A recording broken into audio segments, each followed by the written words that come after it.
Welcome to the latest GetPRDone online event.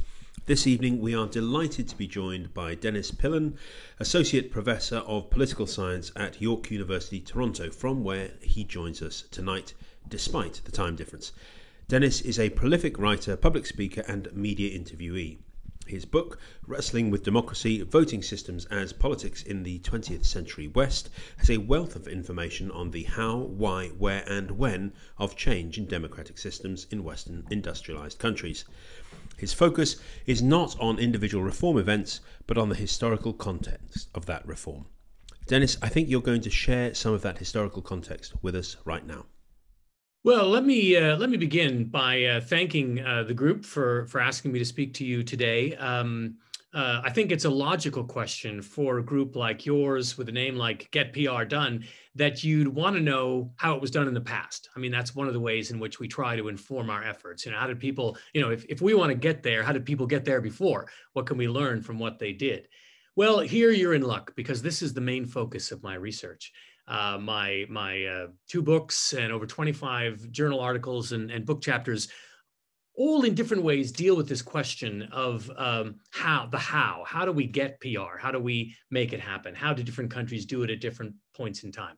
And specifically, my book, Wrestling with Democracy, looks at 18 countries over 150 years. So every single instance of national voting system reform across these Western countries. And so that's Western Europe, Australasia, the US, and Canada. Some countries have more and some have less to say in terms of what happened, but it does also include the United Kingdom at various points. So what's the key takeaway? Let me cut to the chase. I'm going to skip ahead to the ending of the book, which is what is the key takeaway from all of that experience. And the key takeaway is that it's all about the politics.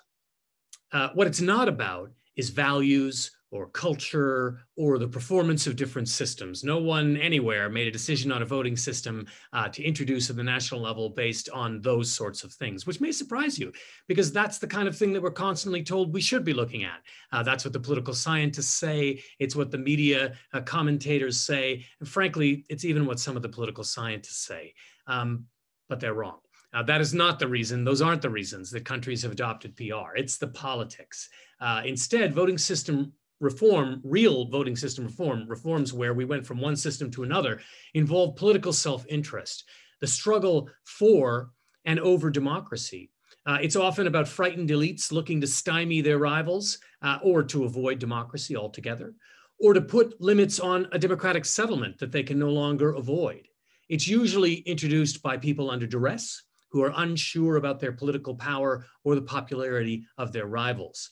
And there's nothing automatic about these decisions. Indeed, some countries have PR and others do not, simply because some blinked in the face of danger while others did not. So there's plenty of car chases and drive-bys in our story for PR, and why we've ended up, certainly could be a very cinematic experience for the right directors. Right now, I want you to strap in because I'm going to take you on a whirlwind tour of a century and a bit of voting system reform. And I'm obviously just going to give you the broad strokes so that you can get a sense of the social context and the social struggles that have often informed change. And I'll say at the outset, the story is probably not what you think. It's not a tale of ever-increasing democratization. It's not always a tale of, flag-waving Democrats, defending the people against the powers that be. Indeed, early on, the struggle for PR is clearly an anti-democratic strategy. But more recently, I would say that PR has been about empowering the people, at least in some of the cases that we will review. Though getting it introduced has often been a ramshackle affair involving a series of accidents, unpredictable events, and frankly, just plain luck. So let's start in the 19th century. That's where our story begins, and the backdrop is not very democratic. Most Western countries, the public has very limited control or influence over government. Some have what we call in the Anglosphere a responsible government, so legislative control over the executive. That would be the UK and Canada. Others have a mass franchise, or rather, some have responsible government, but few voters. And that would be the United Kingdom and Canada in the 19th century.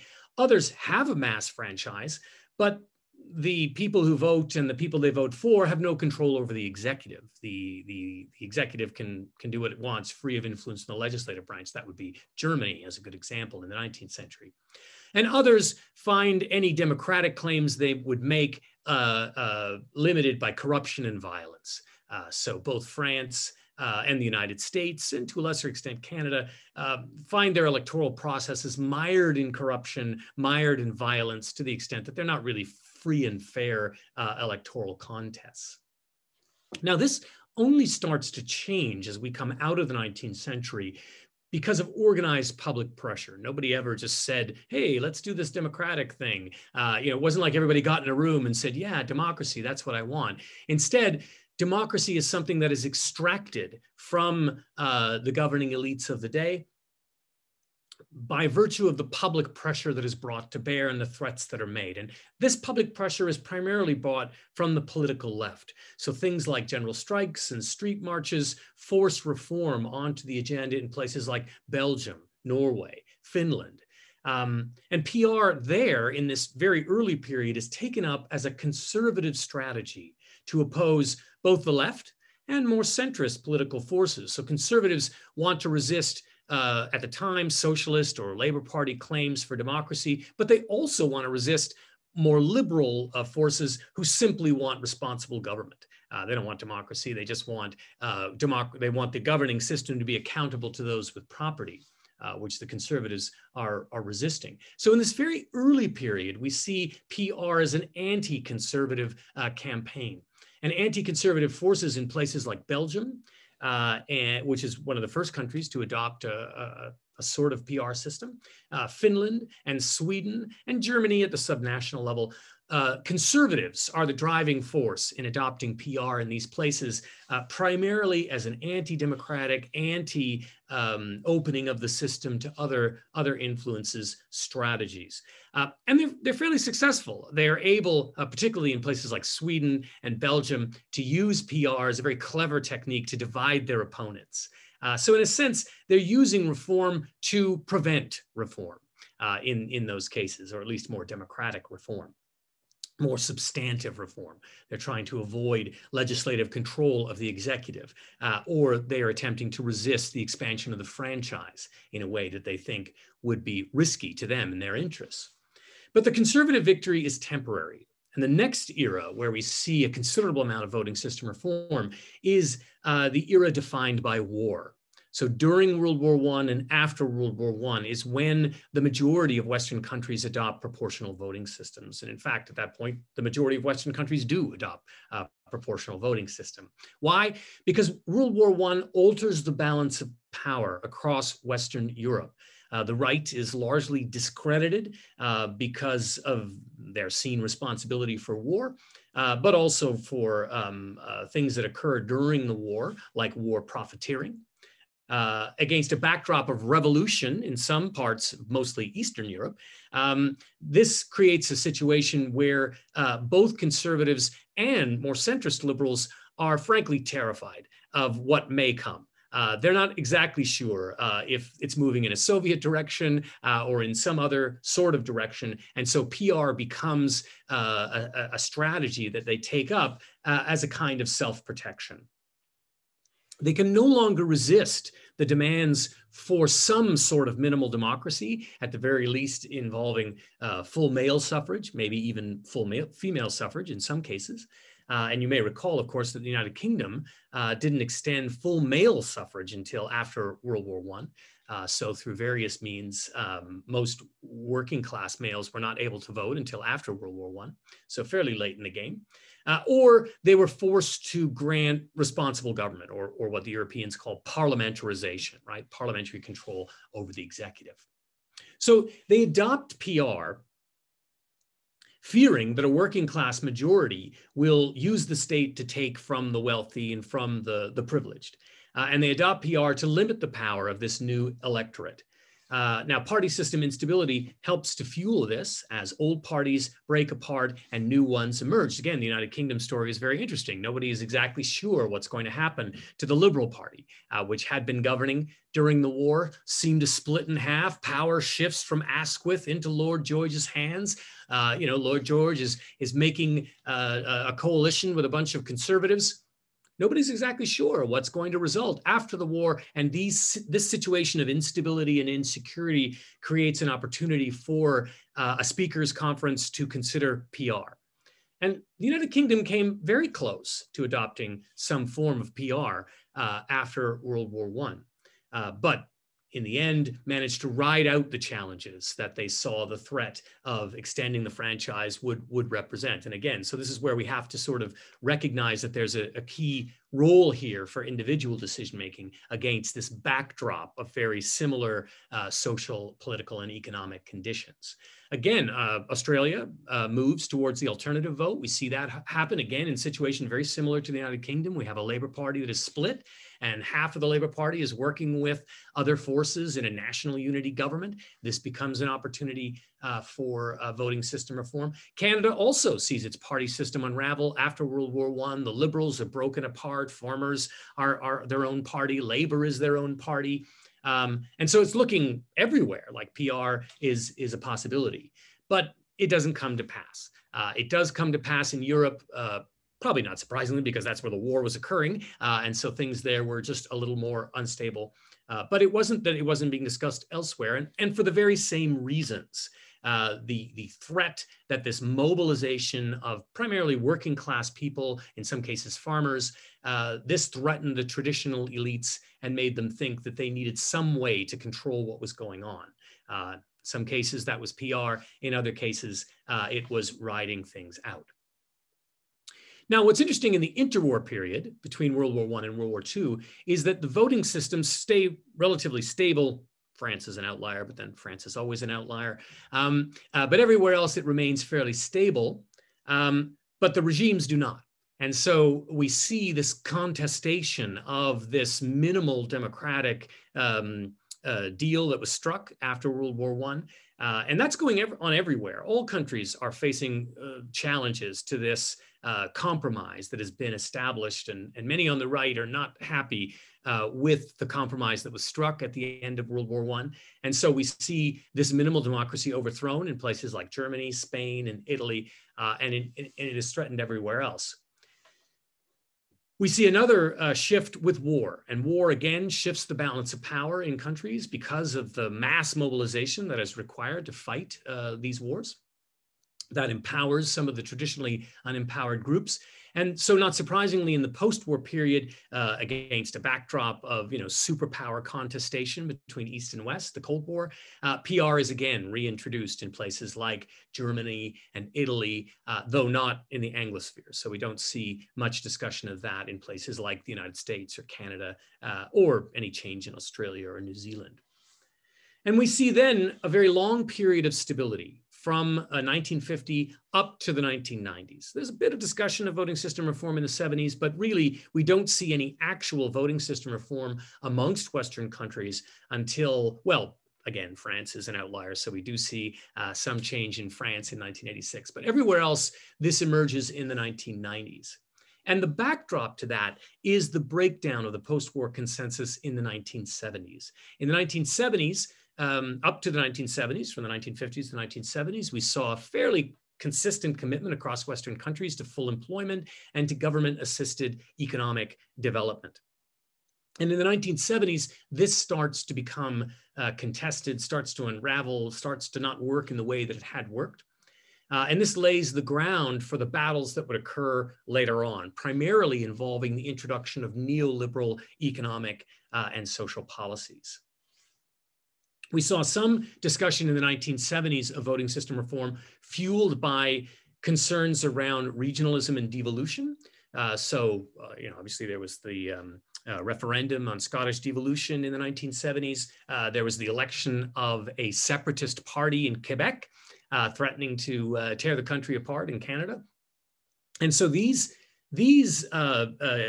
episodes brought a renewed interest in voting system reform, but in no case did they lead to voting system reform.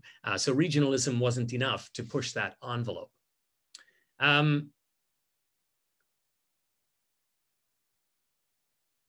In the 1990s, we see this concern about voting system reform take on much more urgency. But there are some interesting divergences in the path. So we do see a number of Western countries introduce voting system reform, which political scientists were in no way prepared for. They had no way of explaining this because it had never occurred within their lifetimes. And they had their basic assumption was the people who benefited from the system would never agree to change it. Now, of course, that ignored the fact that at some point, these systems had been introduced and changed in the past. Okay, so what were the paths?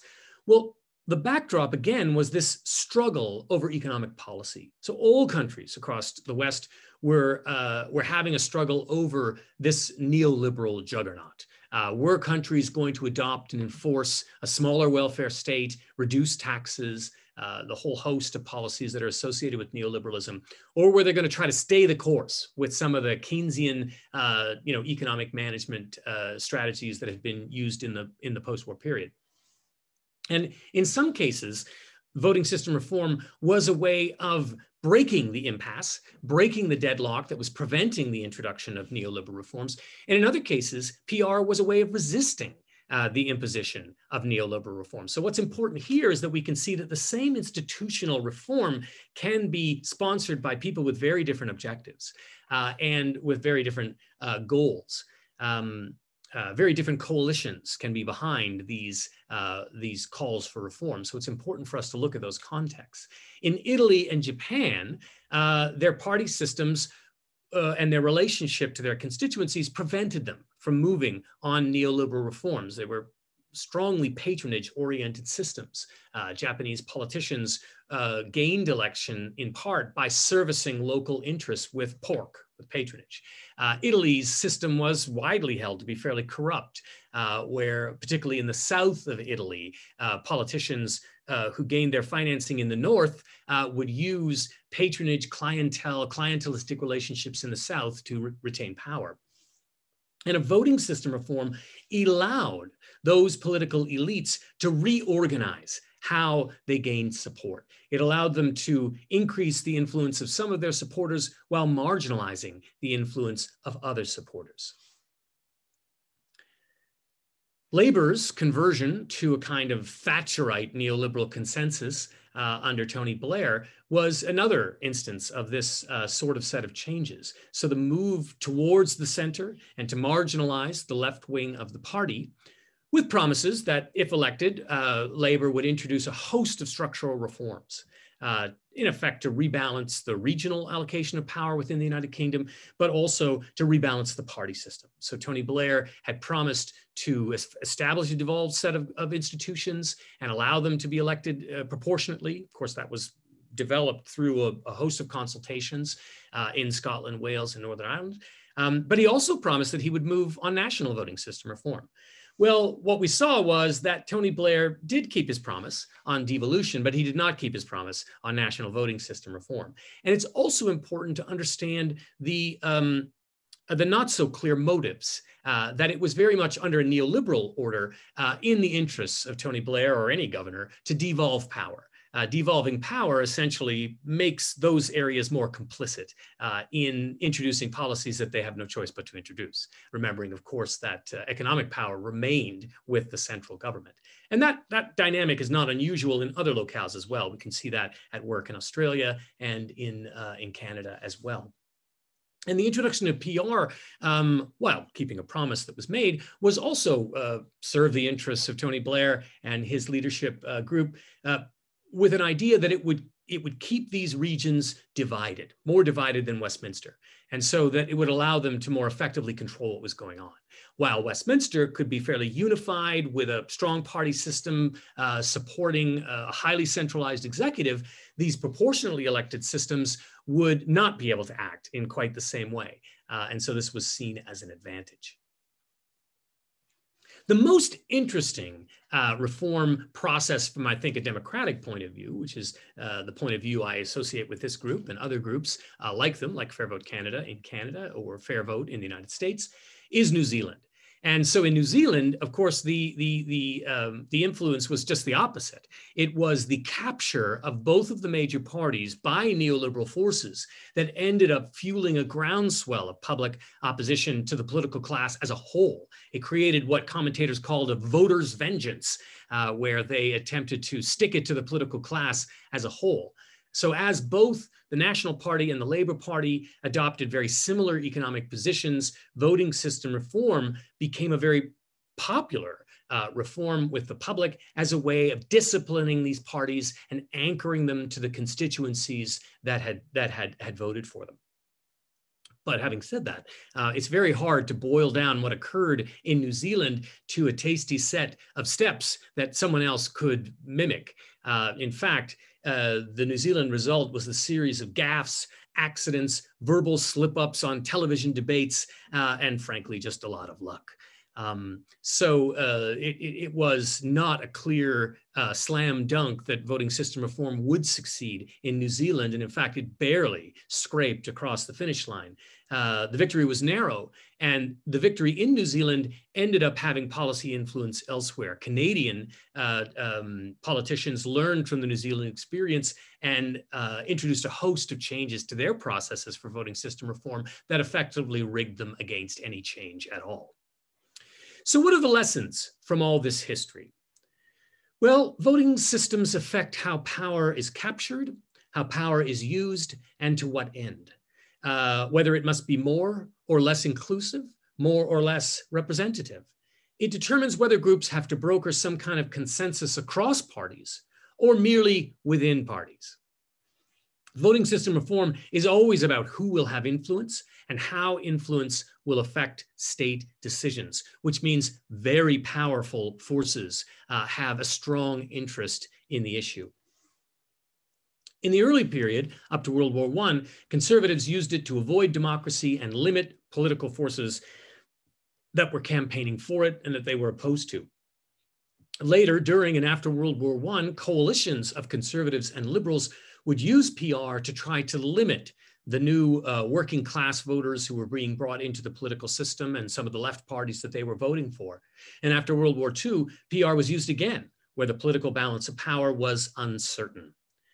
But more recent periods have seen PR used to both advance neoliberal economic policies in places like Japan and Italy, and frankly, in France early on, but also to resist them in places like New Zealand and arguably also in Canada. So to sum, the key issues I would say we can take out of all this experience with voting system reform across Western countries are we need to examine the links between ideology and political representation. That is an important part of the story always. Are the right under threat? Is the left on the advance? Those dynamics often fuel an interest in voting system reform. Is your right-wing party in the United Kingdom under threat from political competitors? The impacts on the party system. An increase in competitive parties raises elite interest in proportional representation, as elites fear that they will no longer be able to deliver on their promises to their funders and the veto players within their parties. So the Conservative Party in the United Kingdom might become more interested in proportional representation if they are no longer able to service those who finance and fuel the party's policy mix. In Canada, the left has been for PR, the center has been against, and the right is very much against PR. But the right had more interest in the question of voting system reform when they were divided into two parties in the 1990s. And the current performance of the conservative leader in Canada suggests that there is a new revolt emerging in Canada's conservatives, and that, of course, could lead to a return of interest in the question. In the United Kingdom, we could look at the rise of the Green Party, of various right-wing parties, obviously the Brexit situation, the Brexit Party. All of these things have put pressure on the party system in the United Kingdom, and an increase in parties will lead to an increase, a possible interest amongst these mainstream parties. My last point is on Labour and left parties specifically. UK Labour historically was very influential across the Anglosphere. So you look at the impact that the United Kingdom's Labour Party had on the Australian Labour Party, the New Zealand Labour Party, and various left-wing parties in Canada. The Labour Party was one of the first left-wing parties to repudiate support for proportional representation. Up until that point, almost all Labour or socialist parties supported PR as a matter of democratic principle. And it was the Labour Party in the 1920s, seeing what was going on, seeing how conservatives and then later conservatives and liberals had manipulated the situation to limit the impact of left-wing forces. The Labour Party argued that left-wingers needed the first past the post system to be able to introduce their policies and hold on to power long enough to be able to have voters see the impact of those policies. So in other words, they argued that their enemies in civil society were too powerful to simply rely on the voting system to get them represented. And there's something to those arguments. However, in the post-war period, we have seen left-wing parties with much less voting support than UK Labour have much more influence in countries with proportional representation. So if we look at countries like Denmark, Germany, Belgium, Norway, and the list goes on, those countries had left-wing parties that were much smaller than the Labour Party. Nevertheless, their welfare states were much broader, much more robust in terms of their social entitlements. And so one could argue that the lesson we've learned from the post-war period with PR is that left-wing policies are often much more popular than left-wing parties themselves. I mean, some of you may know this from some of the polling work that was done on Corbyn when in the last election, that Corbyn's policies were very popular with the public, but the public wasn't entirely convinced that UK Labour could pull them off. So a very interesting judgment there. All right, well, that is my presentation. And in the question and answers, I can take up any questions you may have on what I've talked about, but we don't have to stop there. What I like about a question and answer period is that you can drive the content of what we're doing. So if you want to talk about voting systems, voting system performance, my book, The Politics of Voting, which focuses on Canada, but takes up the comparative literature on voting system performance, I'm happy to take up any questions on those subjects as well.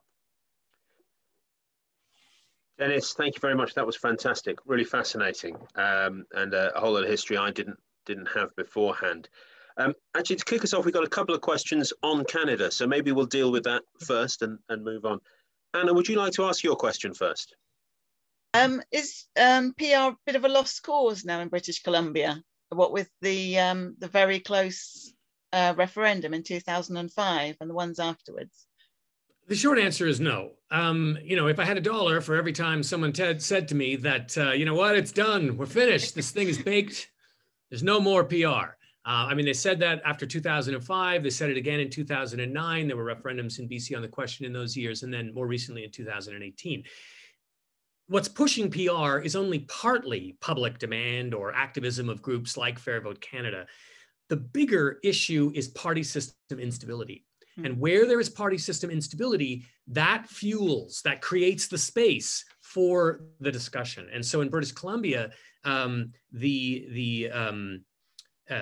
know, the results of various elections since the aughts began, into the new millennium, has allowed the issue to get back on the table. And the surprising rise of the Greens provincially has created a situation where the New Democrats are hedging their bets.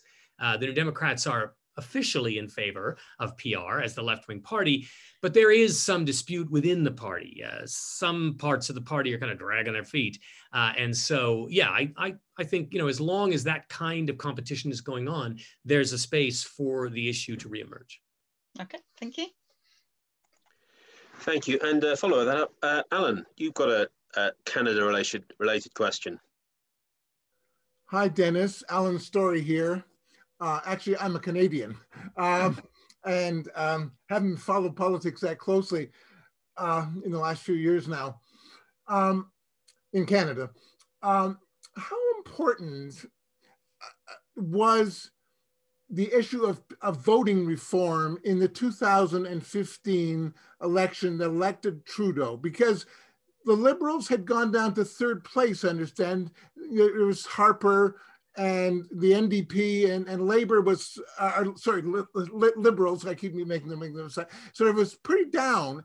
And obviously their position on this will be the last vote in Canada to ever have first past the post, blah, blah, blah, blah, blah, all that kind of stuff was obviously somewhat related to polling, that they thought that this would be a popular issue.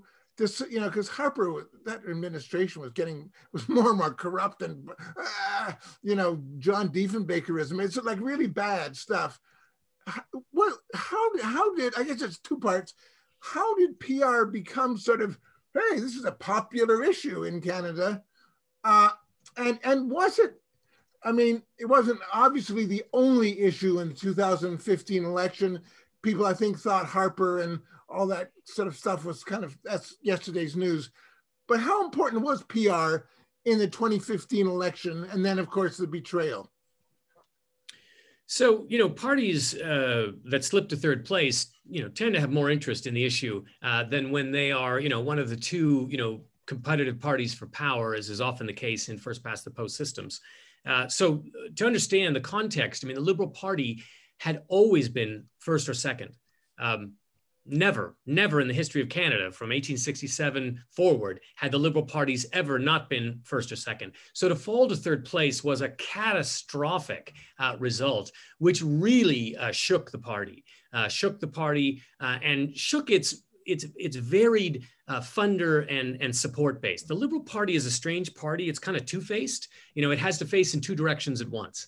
And so it brings in economic liberals, it brings in progressive social liberals, and they are often in tension. You know, people often say about the Liberal Party in Canada, it runs from the left and it governs from the right. But really, the issue is that the Liberal Party is very strongly connected to corporate Canada. In fact, many of the same links as the Conservatives. And those are powerful veto players in the party. And they affect the policy decisions that the party makes when they're in power with the majority government. What happened in 2015 was the Trudeau Liberals weren't sure what was going to happen. They weren't sure if the NDP was going to be able to solidify the gains that they had made in 2011, particularly in Quebec, which they had never made much inroads in before. And so basically Trudeau said, what the heck, let's include voting system reform. They played footsie with the issue in private members' bills in the previous parliament. They'd supported a couple of NDP motions. Half the Liberal caucus had voted for PR in a private members' bill. So there was support within caucus. There were debates amongst Liberals about what is the future of the Liberal Party. You know, should we change the rules, recognizing that a change in voting system would reposition the Liberals as a crucial coalition partner for everybody. So there was a lot of interesting debate. What sealed that deal was the Liberals charging back to power. The fact that they went from third place in 2011 back to winning an inflated, phony majority government in 2015 pretty much sealed the deal on the question. If they had only won a minority government, it would have been a very different story. And, you know, who knows, maybe a process could have emerged where a voting system reform could have occurred. But with a majority government, you know, they didn't really have to do it. And they went through a long process of appearing to, you know, honor their commitments.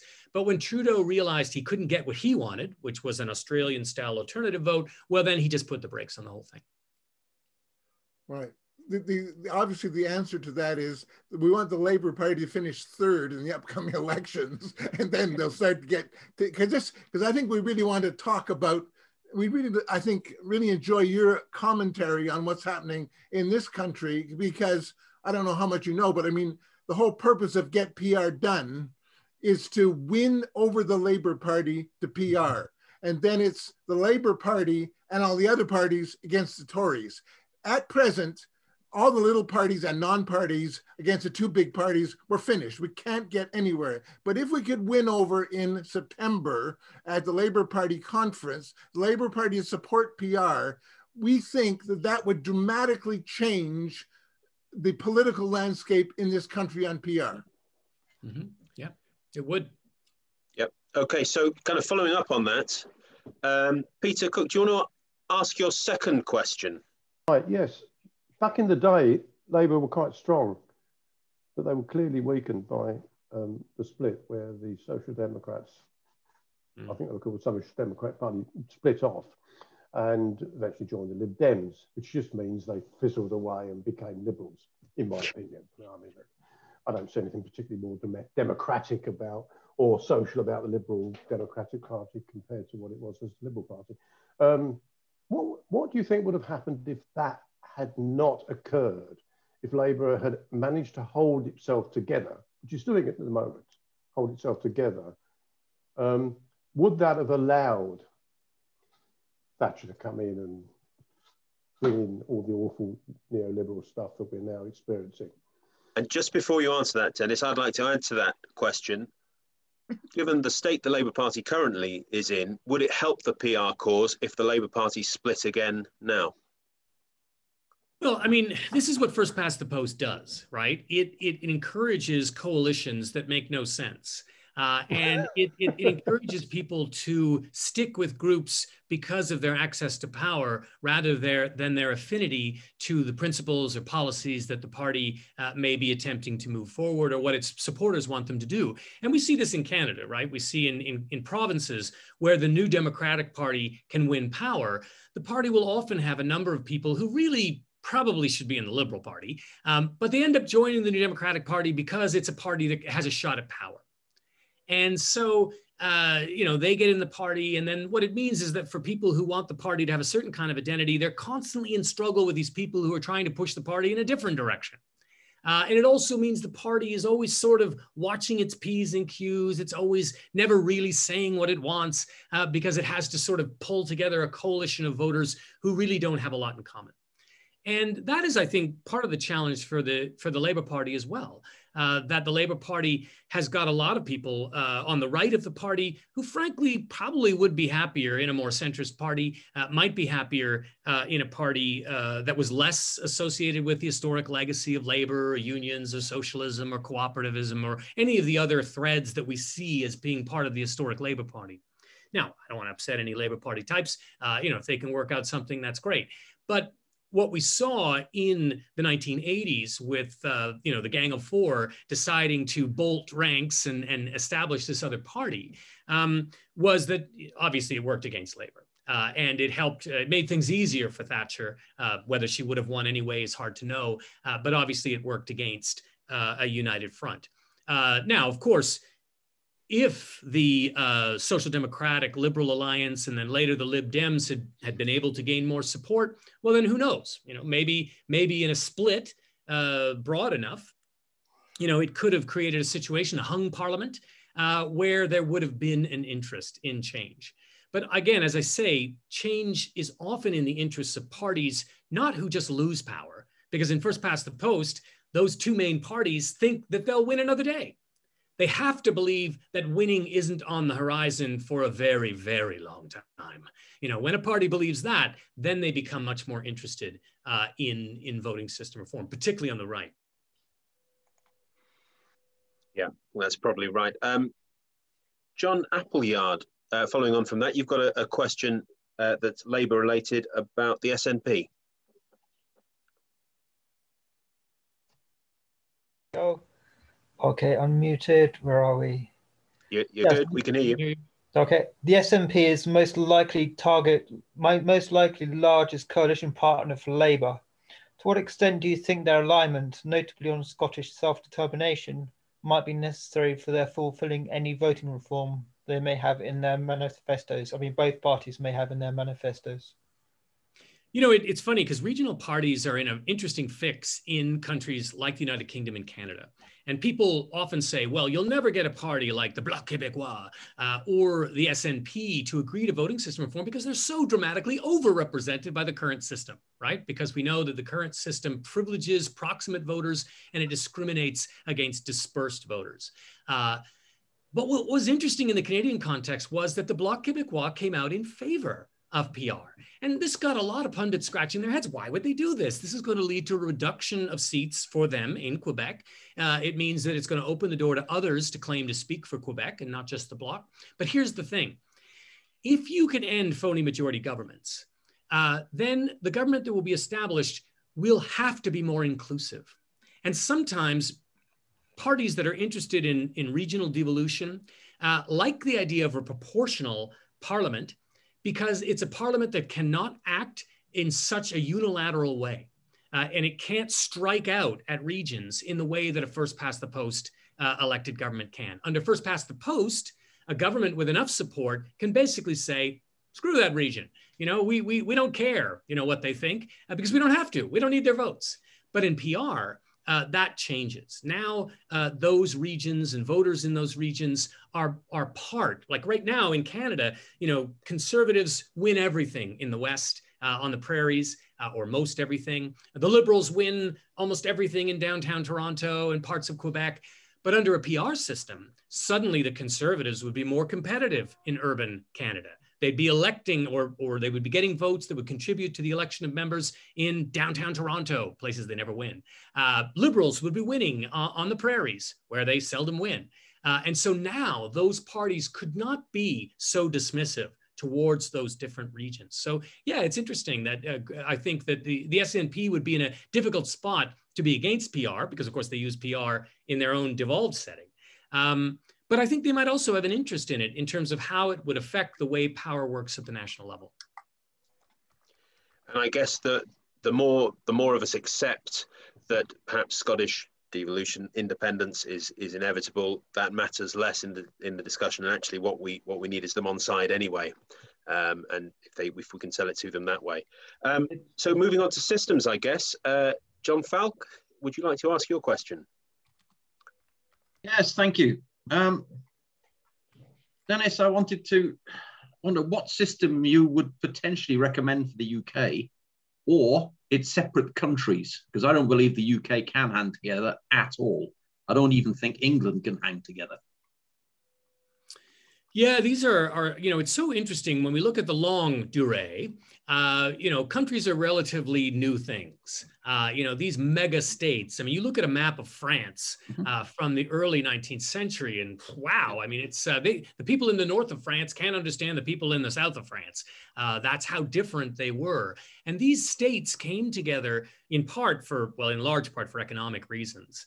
And part of the reason we're seeing pressure to tear them apart now is for economic reasons.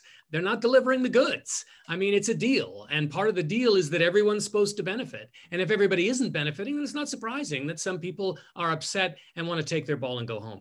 So leaving that question aside, which system?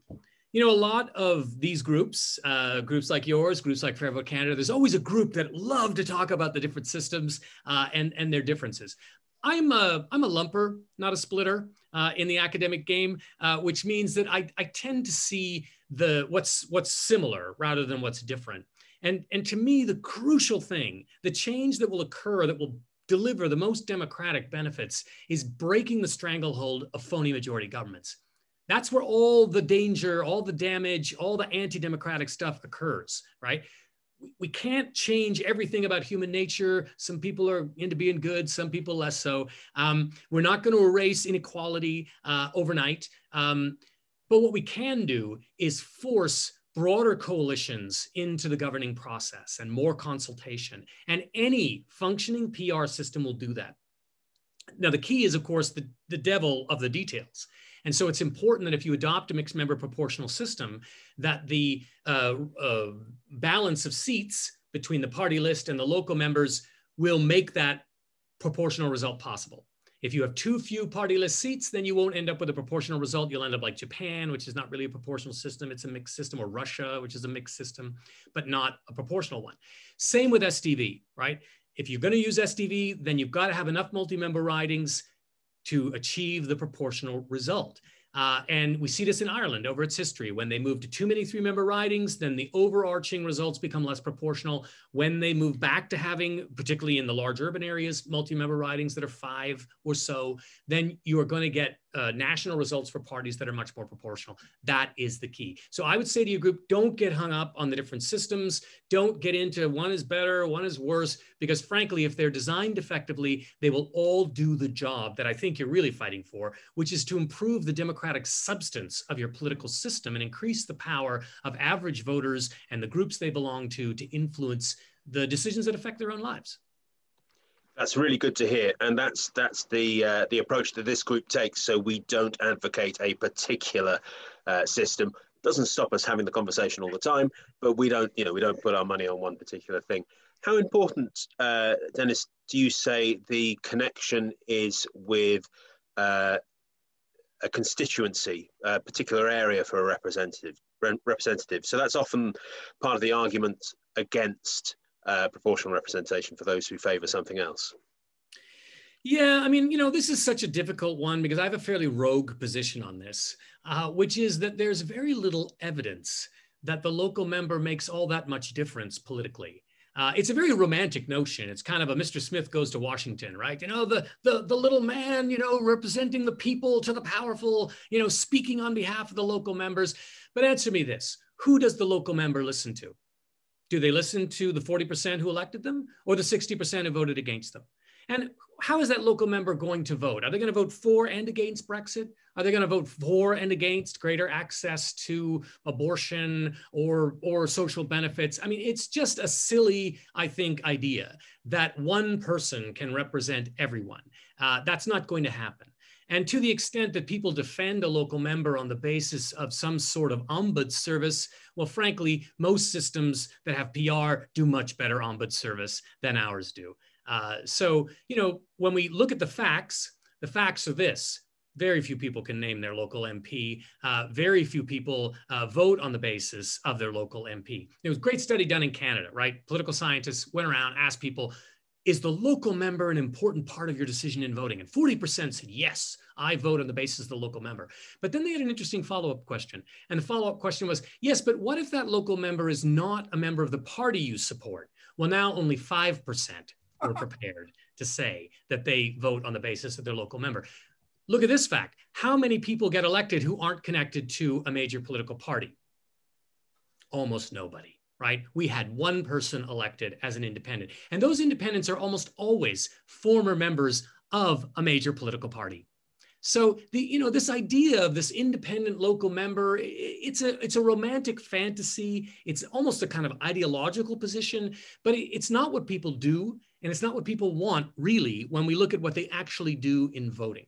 People will get much better community service with a multi-member riding or a mixed system where people can go to someone who actually agrees with the politics that they support. I mean, it's silly for a Labour member to go to a local Conservative MP and say, well, I'm really unhappy about these cuts, because they're not going to get any satisfaction. But what we know from studying countries that have PR, that people have many more options. They can go to someone who actually supports the politics they support. So I would say if you care about that kind of local connection, you're going to get a much better one in a PR system. That's an excellent answer. I totally agree. I always use the argument that in this country, our membership of political parties, national political parties, is about 4% of the population. The chance that the best 650 people to represent our constituency happen to be in those 4% feels pretty unlikely. Let's move on. Alex Cooper, I think you've got a question about campaigning. Yeah, thanks. Brilliant presentation. Loved all that background to what's been happening elsewhere in the world, but I'm not entirely sure that you're bringing a lot of hope to a campaigning group like this. It seems like PR has been brought around by circumstances rather than campaign groups. So I just wondered whether you had any advice for a campaign group like ours other than taking to the streets. And the other question is, in this country, the Conservative Party probably wouldn't entertain the idea of changing the voting system to PR.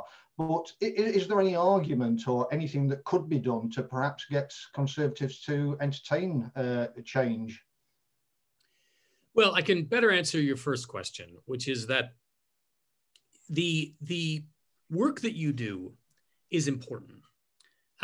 It's not important in that you're going to be able to convince everybody, that you're going to be able to reach everyone, that you're going to be able to turn everybody into voting system experts, because that's just not going to happen, right? It's just the average people have got lives, right? They're not like us who've got this particular fascination with voting systems, right? And so the best you can do is try to connect the issue to the things that they care about, and try to show them the relevance, right? They don't need to know all the details. They don't know all the stuff we hear about the performance of systems in terms of their work. All that stuff is not relevant. What is relevant is connecting your issue to the things that they care about. Now, if you're talking to somebody who's, an out and out fascist or undemocratic or an elitist, well, then you might not make much headway. But actually, most of the people that support all of the parties are actually Democrats. And so I think you can find some way to connect. The thing is, you've got to stand ready, because you never know when the opportunity, the opening, the crack in the system that lets the light through will emerge. And so that's what you're doing, right? You are doing the groundwork, you're laying it down so that when an opportunity emerges, you can spring into action. Well, actually, you're already sprung into action, but what you're doing is helping to create the critical mass who can then make effective demands. So when a hung parliament emerges, when a party splits in two, when some crisis or scandal emerges, then you're in a position to step in and say, it's about time we did something serious, and what we're promoting is the answer. So that's the hope, okay? I don't think that it's realistic to tell people that you're going to follow these 5 steps and then bang, you're going to get your voting system reform. It just doesn't, the history tells us it doesn't work that way. But I think that in all cases, all countries have had organizations like yours and others that have been mobilizing. And often you're speaking to some of the more interested people, not everybody, and those people can have a lot of influence. We know that people use parties and organizations as a proxy for their own particular knowledge. So to the extent that people trust you, they like you, they believe that you have their democratic best interests at heart, then in certain circumstances, they may be willing to trust you, right? They may be willing to say, those people at GetPR now, they are good folks and they're not grinding any axe. They just want what's best for us. That's what happened in BC with the Citizens Assembly. The Citizens Assembly was struck. It got lots of attention as a kind of a unique thing. And the public said, yeah, I don't really know what this SDV thing is. I can't tell you what it is, but the Citizens Assembly is for it. And I like those folks. They don't have an axe to grind, so I'm going to vote for it. In terms of the Tories, you're fighting an uphill battle, because we know from studying Western countries that first past the post works in the favor of right-wing parties. And that's one of the reasons that they're very, very committed to it. It's not because they believe in local representation or any of the other bunkum hokum that you hear, because of course they're very quick to abandon it if it no longer serves their interests. In Canada, we've seen right-wing politicians ditch local representation at the city level and adopt at-large voting like that, right? If it meant that they could continue to dominate the city and the city planning decisions that flow from that control. The United Kingdom, right? You didn't even get a majority of single member ridings until 1885. Most of Parliament is multi-member ridings, right? So this mirage of local representation, it's just not true. Again, I think, there are always principled people in all parties. And so you should look for someone that you can get to stand out like a sore thumb in the Conservative Party. Lord Hailsham is not available to us anymore, but there are others that you could try to draw on, I think. Barry Edwards, you've got a very specific system question. Yeah, it's about when you're compiling from lists. Is the Baden-Württemberg system a better way of compiling lists without central party involvement? As I understand it, it basically produces a list of the best losers. Yeah, this is an issue that obviously is very, there's a lot of people involved with the PR approach that are very concerned about this. And leaving the details of that system aside, because I have to go back and look at it again. I remember reading an article about it and how it worked, but I don't have it at my fingertips. So there are lots of different proposals to give voters more influence over the order of the list in PR systems, in party list systems, or to give them more influence over party lists within mixed member proportional systems. And so some of those involve open lists. So people can, if they like, choose a list, but then also give certain members of the list extra support. And if enough people make the same choice, then it can alter the list. In fact, Denmark has this, and it's had impact. So there are a number of elections where in Denmark, particular groups of voters have been able to move, in one case, a candidate of color up the list, because that was their preference. So a lot of the different PR systems have some sort of way of doing that. They often rely on voters doing the same thing to get the results. So in that sense, a lot of them aren't very effective. The beauty of the one you're talking about is that there is no way forward except for what the voters do.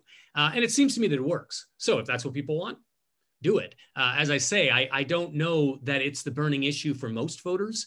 Most voters actually use party as a proxy for their own information. They don't know the names of the people. But for people who do care, it would solve that problem.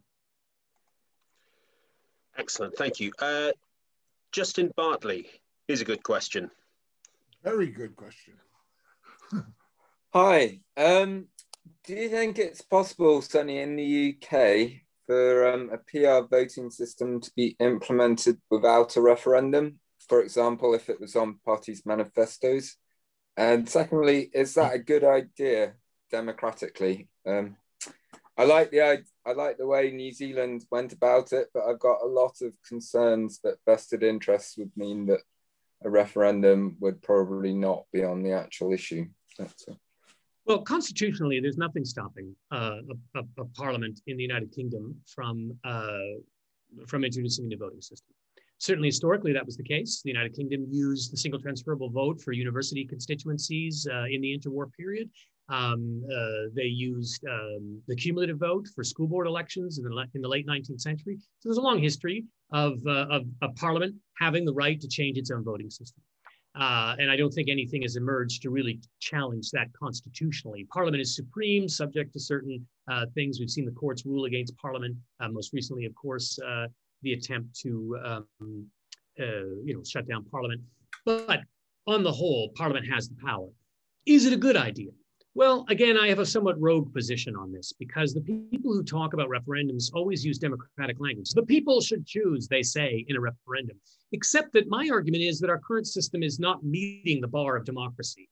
You know, our current system in Canada and in the United Kingdom was not introduced democratically. It, in fact, precedes the democratic era. It's a holdover from a pre-democratic era. It was kept in place because it served the parties that controlled the political system at that time.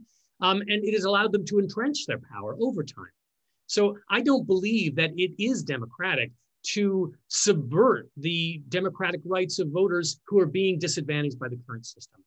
I think we can show that the current system discriminates unfairly and without justification voters who are dispersed as opposed to voters who are proximate. One of the ways we can try to test this is to ask ourselves, what are voters trying to accomplish with their voting system? And it's fairly clear through a number of different measures that voters are attempting to vote for different political parties that represent different policy mixes. That's what they're doing. Is the voting system allowing them to communicate their desires and gain the representation that they deserve? And I would say no. First past the post does not do the job. So I don't believe people should be able to choose undemocratic options, right? It's like saying, if 51% of the people want to vote the other 49% to be slaves, is that a democratic outcome? I think we'd all agree, no, it's not. That is not a democratic outcome. There are certain things that we don't put to a democratic vote because they're a matter of principle. All right, pragmatically, should you go with a referendum? I would say no. There are a number of things that make referendums a bad choice in terms of making a decision about a voting system. One is that the public is not going to become informed. They are going to use cues from the forces that they support. So basically all you're doing is contracting out the decision to a process that is really just the parties in disguise anyway, right? You're just going to get, in British Columbia, the vote came down to the Liberal Party ringing the bell amongst their supporters. This is an existential crisis. We have to oppose this. And the NDP basically sitting on their hands, not really campaigning very much at all. And so I don't believe that referendums are more democratic. I don't believe they lead to better process. If you're concerned about having public input and involvement in the process, then strike a citizens' assembly that can examine the question and come back with recommendations. What we know from the use of citizens' assemblies with voting systems is that people who have no axe to grind see the fairness of PR. All 4 citizens' assembly on the voting systems that I'm aware of have recommended PR because it is a more fair system democratically. Excellent. Okay, thank you. I'm going to finish with two questions. The first from Peter Crook. Peter, can we have your voters' revenge question? Dennis, can I just say how wonderful it is when an academic actually gets involved in saying what we should do and interpreting his findings in a way that's really, I don't know, got something from the heart. I follow a group called The Conversation, And at one time, it was all dry, very interesting stuff. But now some of the people in there are starting to do what you're doing, and it's wonderful. Anyway, my question is, do you see a voter's revenge that you mentioned earlier leading to PR in the UK? What do you see as the best strategy? Is it lots of campaign groups or a more popular front thing like we've got XR, Extinction Rebellion, going in this country? They're quite strong, but I'm dubious about what they believe will bring about any change. So will we get this popular revenge? People want something different. There's no doubt about that. Anyway, sorry, too long a question. Yeah, thank you, Peter. And, I mean, I make no bones about it. I'm a Democrat. I believe in democracy, and I don't think people should stand on the sidelines. And I don't think you should hide behind expertise to not take a position on something that is crucially important to us all. And so I don't think academics are doing themselves any favors or appearing to be, impartial and unbiased. Unbiased in terms of democracy is pretty much lining up, with forces of darkness. And to hear some political scientists talk about voting system reform, I mean, you could imagine them 100 years ago saying, well, this extension of the franchise, I mean, there are arguments for and against, and, giving votes to women, I don't know. I mean, the other side has some good arguments. I'm not going to play that game. Now, everything else, I think, is up for debate. What system, blah, blah, blah, all that stuff is very good. But to me, the evidence supports the argument that PR better serves the democratic agenda. And so in that sense, I'm not going to sit on the sidelines. On the question of kind of coalitioning, can you bring these different groups together? I think that it's about sort of getting to see a hierarchy of objectives, that all of the different things that people want, your coalition may not all agree on. But PR will change the way those things are dealt with. PR will change how things, basically, PR does two things. It changes who gets voice, and it changes which voices are included in the outcomes. Now, it doesn't mean everybody wins. But what we do know from politics is that if you're not at the table, it's pretty reliable that you're not going to be heard. That you're not going to be included in the outcome. Other people can't usually stand in very effectively to four different groups. And that was the first learned by working class groups and working class politics, and has subsequently been learned by the women's movement and racial justice movements and all these other movements. So you say to people, we need to change the way we have the conversation.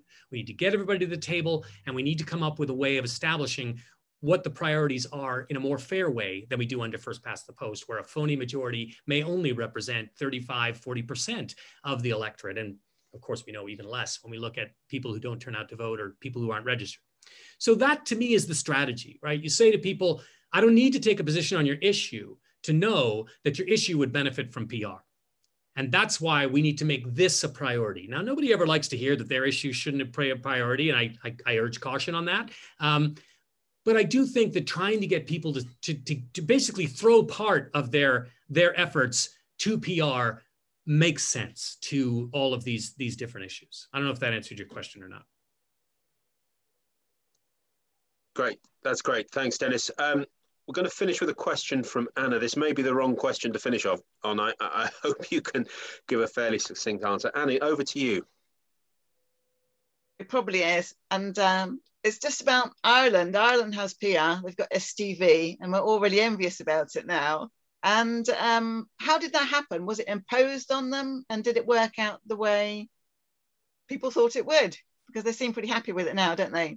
Yeah, Ireland's fascinating. Really interesting case study. Before I go to that, let me just say very quickly that if I haven't answered your questions or you have more questions for me, you can always just email me. If you Google Dennis Pilon, you'll come to my institutional website and you can just Google me with any questions. I'm happy to take those up. And if you want to look at some of the research that I produced, again, if you Google my name, you'll find my academia edu site, and all of my published work is, well, almost all of my published work is there, including a full PDF copy of my book, The Politics of Voting. Which is a great, if I say so myself, I think it's a pretty good primer on the key questions around PR. It'll equip you with lots of clever comebacks for these various forums or events that you go to speak on the issue. Okay, so with that aside, so Ireland ended up with SDV, came out of the debates over home rule. And so throughout the 19th century, long debate about home rule in Ireland. And then, of course, in World War I, the nationalists used the opportunity of World War I and the revolutionary outbursts to make a strike for independence. And they forced the British state to the table to negotiate a kind of quasi-independence. And then, of course, later in the 1930s, a complete independence from the United Kingdom. But part of the negotiations was that the nationalists had to agree to the use of the single transferable vote. And the reasoning here, and actually the introduction of the single transferable vote preceded the break with the United Kingdom. It was used for local elections in Ireland. And the reason why was because the British were concerned that under first past the post, pro-British views would be underrepresented. So we often see elite actors use PR to divide their opponents. So a lot of the things that I've talked about in terms of PR, it's very different when you have a higher level of government imposing it on a lower level of government. Then it's often about controlling that lower level of government. And certainly the introduction of SDV in Ireland was very much about that. It was about trying to limit the perception that nationalism and independence were the only things that were supported in Ireland, because SDV would show that there was support for staying with Britain.